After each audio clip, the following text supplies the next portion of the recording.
Greetings, Cleveland, and welcome to Conversations with Cal, the show that initiates engaging conversation.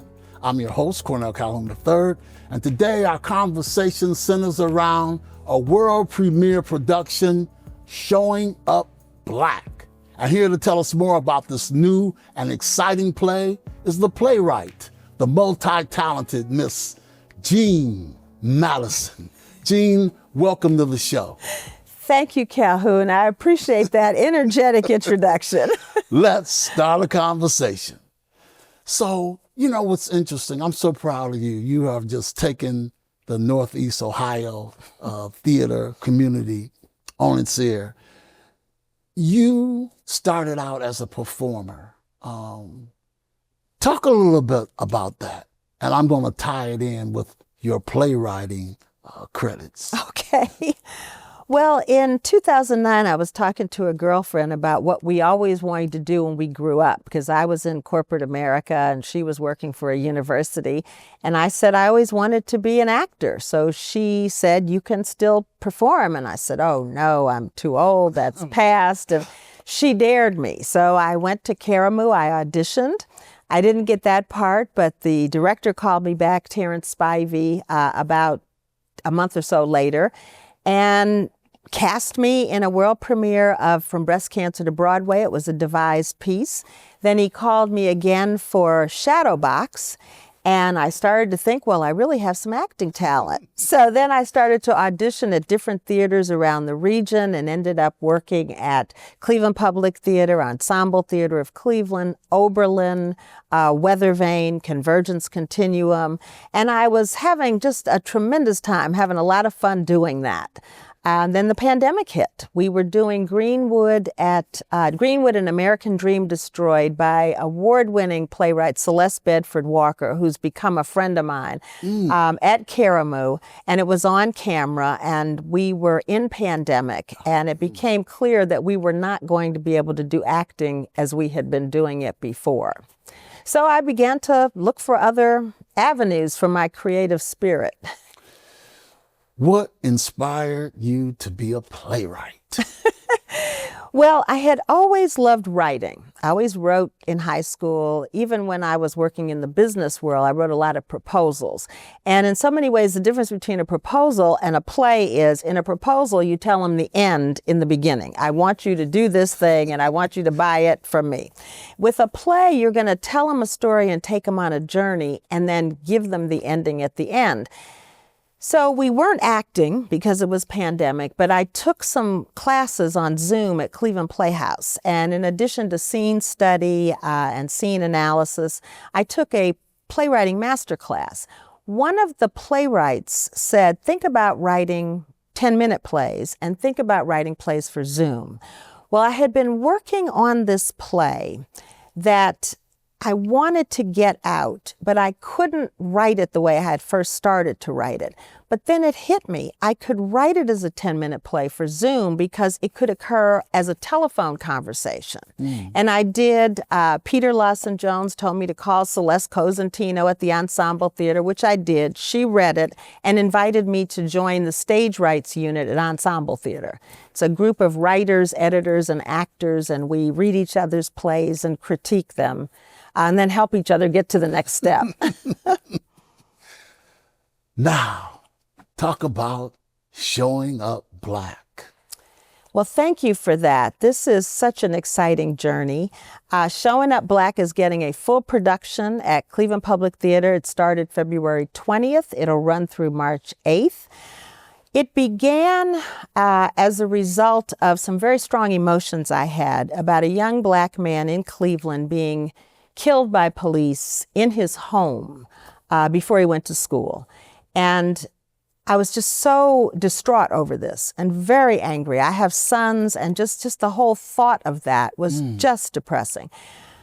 I also read an article about a Black man, a lawyer in the upper echelon of Black society who had defended the police officer who killed Tamir Rice.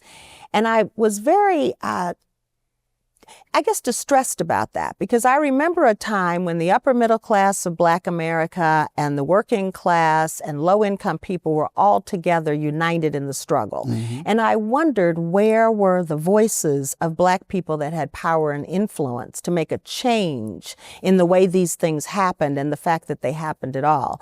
So I began writing this play to try to express my frustration at that. And I went through several iterations till finally one of my stage rights colleagues suggested I submit it to Cleveland Public Theater in their Catapult program, which is a program where they get behind a writer.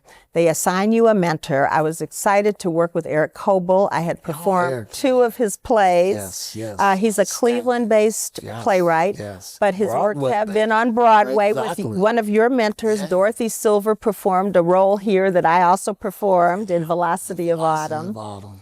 And he advised me as I worked on the script. And then I was taken into Test Flight, which is a program where you have an opportunity to workshop your piece.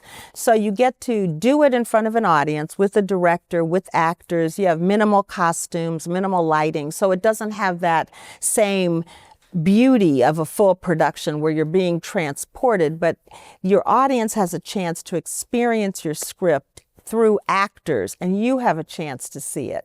And Cleveland Public Theater felt it could work, and they called me a year or so later and said, "Hey, we'd like you to be on our schedule." And of course I screamed with joy, and have been working with them and their fine group of designers, director Jimmy Woody, to get it up on stage. And Test Flight, when it was Test Flight, it was 3 sold-out shows. Is that correct? Yes, it was. We sold out 3 nights in a row. It was very exciting. Pre-teens all the way to seniors loved this piece. And what was it like working with our friend Jimmy Woody? Well, Jimmy is a lovely man. He's very sensitive. He's funny. He's high energy. And I think he communicated very well with this cast of actors.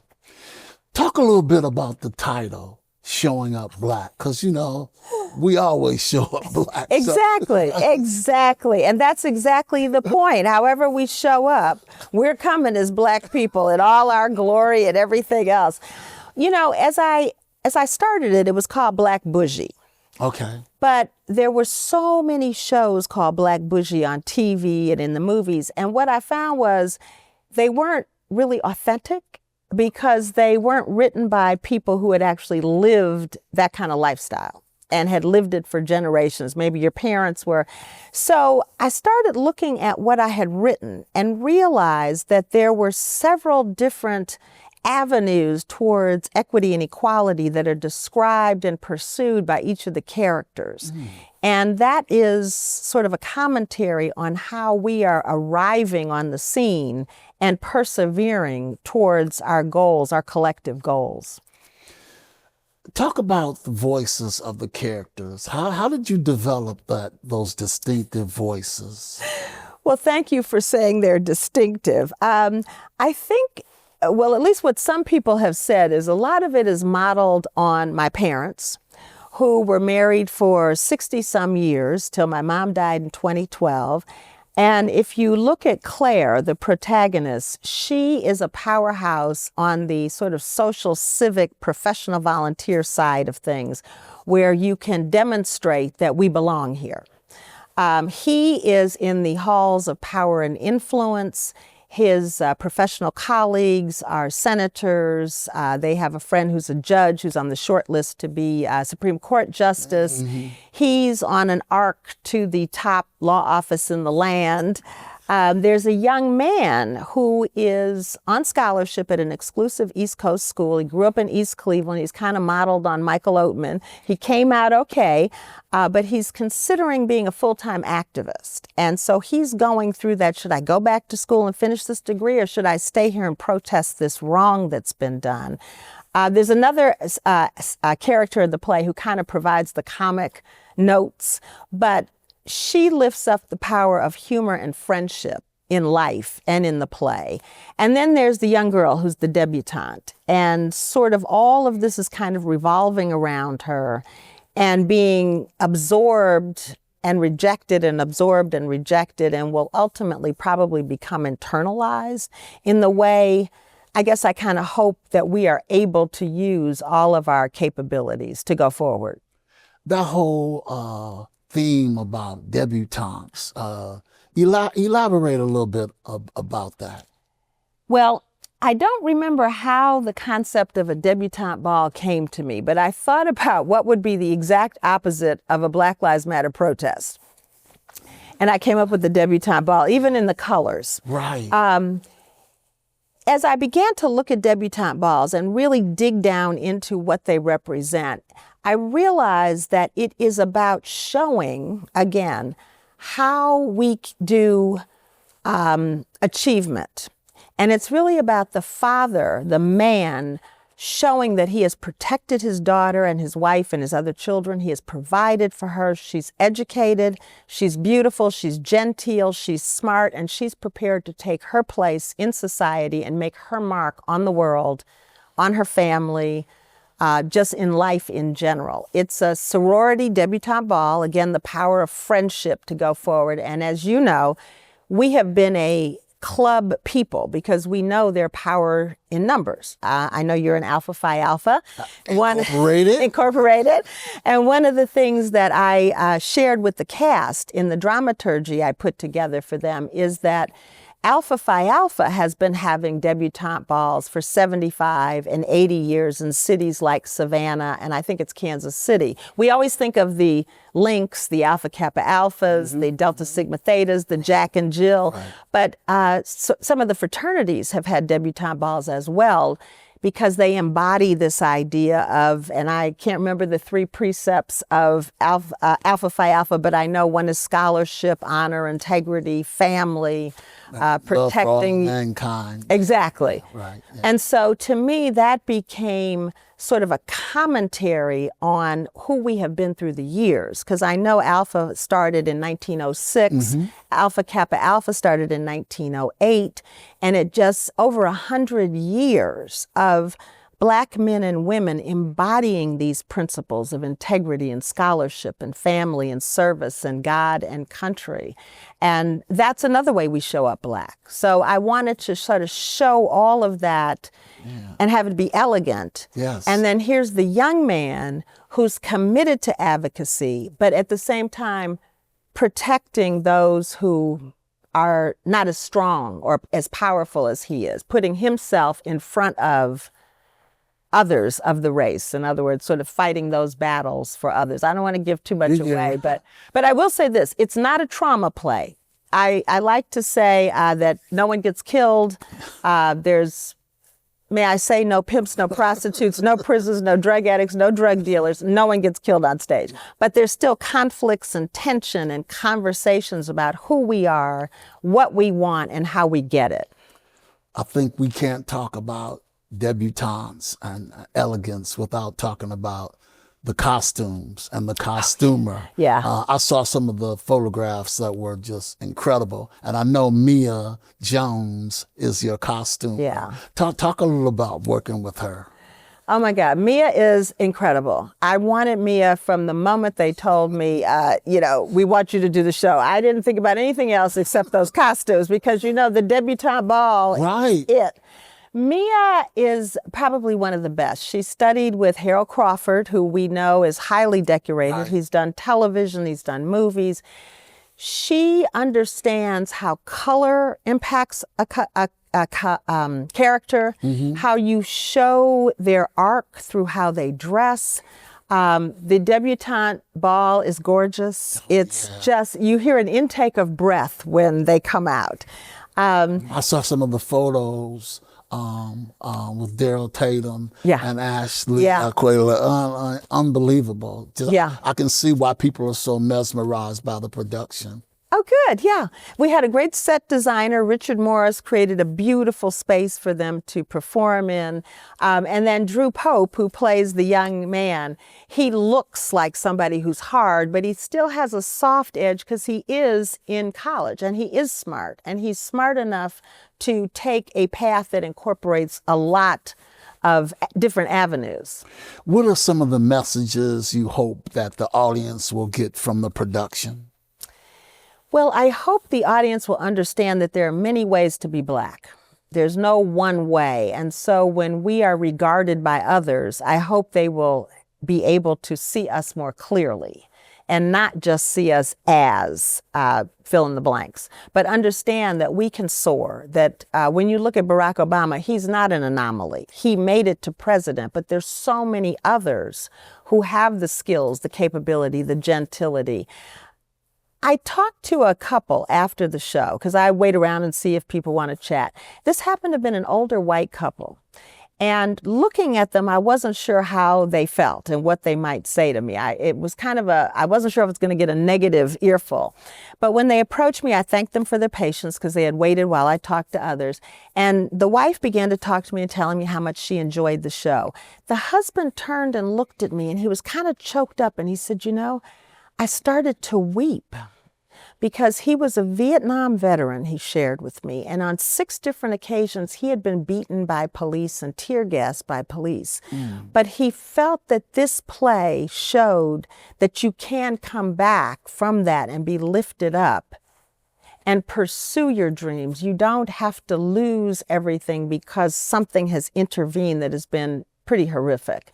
And I thanked him for that, and he smiled at me. So it's the kind of thing where you never really know how it's impacted people, but you find out that people have really had a very sort of uplifting experience. And I think it's because there's tension, but it's not trauma, so they can still take it in. How do you think the play resonates with society and the political climate of today, would you say? That's a good question, because we are in a climate where so many of our values are at the very best being questioned, at the worst under assault. This play has a soft touch, I think, applied to the kinds of questions we're facing. And the father talks a lot about the law being a way to right wrongs, in the face of the young man talking about protests. And I think we need both, or we need all. We need all of them. It's kind of like Obama when they asked him about which source of energy, and he said yes to all of the above. I do think these kinds of stories are necessary. I got a national, well, I didn't get it. Cleveland Public Theater got a National Endowment for the Arts grant for this piece to produce it. And we were one of the last ones before they cut off any kind of funding to small theaters or for anything that had to do with diverse people, Black people. But I was very proud of Raymond Bobkin and his team for going after that and for securing that. It's $15,000 to produce this show, which is exciting because I don't know what their budget is, but I would guess that's about half of what it would take to put up a show like this. So I think in the absence of that kind of commitment from government, it's going to be very important for private entities, for theaters and other types of arts organizations to keep the question in front of people in a way that they can take it in and not just dismiss it. So do you sit in the front row of your show? And what are the emotions when you see your characters come to life? Well, first, I don't sit in the front row because I had an experience where I was doing Velocity of Autumn and it was like opening night, and Eric Coble came in, and Eric is 6'4", he's very attractive, sandy hair, and they sat him right in front of me, and my brain went, oh my God, well, here we go. He was very gracious, but he told me he always sits in the back in the corner, and I like to sit up in the back in the corner where they can't see me. Okay. Because as an actor, I know if you get kind of stuck or you get a little turned around in your script, you're going to try to fill in till you find your place, or someone's going to throw you a lifeline. And if they see me, it might make them even more nervous and choke up. I have been very excited to see how the actors take these characters and bring them to life. I've been told it's a very strong script, and I've seen 2 different productions of it now with different actors, different director. And the script can stand on its own. And what I see is each actor brings something different. So in this production, Tamika Scruggs does Marie with total bubbles, but you feel her dry down is all about friendship and steel. She will stand with her friends no matter what. Michaela Smith, young actress playing Evie, she does a lot with the piece where she can go very high and come back down and to the dry down. So, and of course, Daryl Tatum is always very solid. He's a very physical actor, so you get that gravitas just off of him. It's very rewarding. It's very inspiring, and it makes me want to keep working. Tamika Scruggs is an incredible actress. And also Ashley Aquila. I mean, you've got a fabulous cast. You couldn't have cast it any better. Yeah. As from my point of view. Talk about being a playwright and balancing doing thought-provoking theater, but making sure that your play or your production reaches a diverse audience. Well, let me just say that I never want to have a trauma in my shows. There will be, both of the plays that have been at CPT have had someone who got killed, but it was off stage. So that's first. But I do want to have the kinds of discussions that can be difficult to have, but if you're watching it, it might inspire you to be able to have it. And second, I'm going to say that I'm a Black person. I write plays about Black people for Black people. I'm not a playwright that's trying to explain things to white folks. I love my white brothers and sisters. And if they observe, they can see what we're doing, just like we observe and see what they're doing. But I just really don't care to write plays where I'm trying to explain or justify. What I want is for people to feel that they have come upon a conversation going on in a living room or wherever it's set, and they can see and hear it, but the actors or the characters can't see and hear the audience. So, and for that reason, I feel very confident that my characters and my stories are authentic. What role do you think theater plays in having conversations about race? Wow, yeah. Well, I'm going to hearken back to a sign that I've seen at CPT that says theater has the power to change minds. And I think that theater is non-threatening enough, and you know that it's not real. Unlike film, where it can be so real, you have to turn it off, especially if it's on one of those great big old theaters. I think you have an opportunity to see it in a very non-threatening way, these kinds of questions. I wrote another play, Eyes of the Bridge, that is dead on about race and race in America, especially it begins in 1908 and ends in the early 50s. And I think that if you can look at it one step removed, you have an opportunity to understand things that you don't understand when you're involved with the actions or the activities or the questions, because the stakes aren't as high for you, the observer.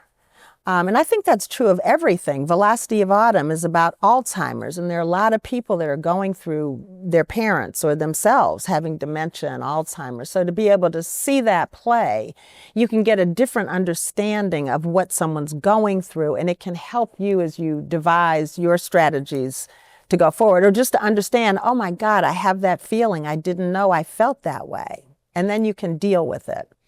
What do you hope to see in the future of theater and of Jeanne Madison? Well, I would love to see my plays go all over the country and other parts of the world. I think they have a message. I think they are producible enough. They're not great, big, expensive plays to produce, but yet the dry down is very powerful. I think they're the kinds of plays that any theater could put on and really fill the house with. And for that reason, I think it would stimulate a lot of conversation and excitement in the communities where they'd be produced. So that is my goal. I started out writing and I wanted to be produced. I'm very grateful that I am being produced at Cleveland Public Theater. I've had play readings at the National Black Theater Festival, and I hope to see the play picked up at some of the other theaters that belong to the National New Play Network, for example. That, you know, it's a small community, like any community. We all kind of get to know each other. So I understand there's some interest. This play was a semifinalist in the National Showcase of New Plays by the National New Play Network. So that means that about 17 people who represent different theaters across the country have read it. The feedback was very positive. So I'm hoping, and I'm still submitting to festivals and theaters that are looking for scripts. So you got to do the work, and I'm putting the work, and that's another message from my play. You got to do the work. What's the best advice you've got? The best playwriting advice you've ever received, and probably from Eric Cobble. Well, Eric gave me some good advice. I think I'd like to start with Mike Oatman, though, because we talk a lot, and he's a very provocative person, as you know. Yes. He's given me two pieces of advice. One was, you can't write the play you want to write until you write the play that wants to be written. Sometimes that manifests in writer's block. Sometimes it's not your story to tell. And the second thing he told me was, just write. Just get it on paper. You can go back and edit it, take things out, put things in, but just get the story down. Eric Coble told me you can keep changing it until it's published. He's been changing things, after it opened. Yeah, I think that. And then Peter Lawson Jones told me it's important to have people that you respect that have knowledge about theater. They're either actors or playwrights or editors. Read your play or hear it read and give you critique. And the critique that you remember is the critique you should take to heart. Are you going to continue to perform as well as write plays?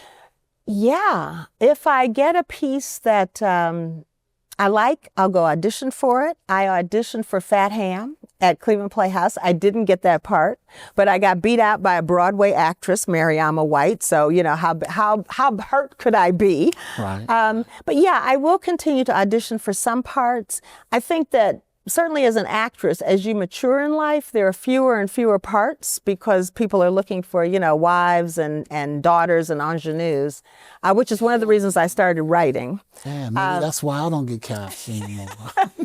Well, it is true. A lot of the stories are... I hadn't thought about it like that. Yeah. But, I only want to do August Wilson, so if nobody calls me, it's fine anyway. Showing Up Black. Yeah. When and where? Showing Up Black is now through March 8th, Thursday, Friday, Saturday evenings. There's a Sunday matinee, and there's one Monday coming up March 3rd. There's a Monday performance. It's at Cleveland Public Theater, 6415 Detroit. Okay. And you can get your tickets at cptonline.org or call the box office on 216-631-2727. Jabri and Kelly are there and ready to help. You got it, girl. Thank you. Thank you so much for being on the show. It's been a blast. And I'm so proud of you and your successes. And I think you're just going to continue to rise. Thank you, Calhoun. It's been a pleasure. Always a pleasure. Thank you. And thanks to all of you for tuning in. I'm Cornell Calhoun III for Conversations with Cal. And remember, if you don't like what's being said, change the conversation.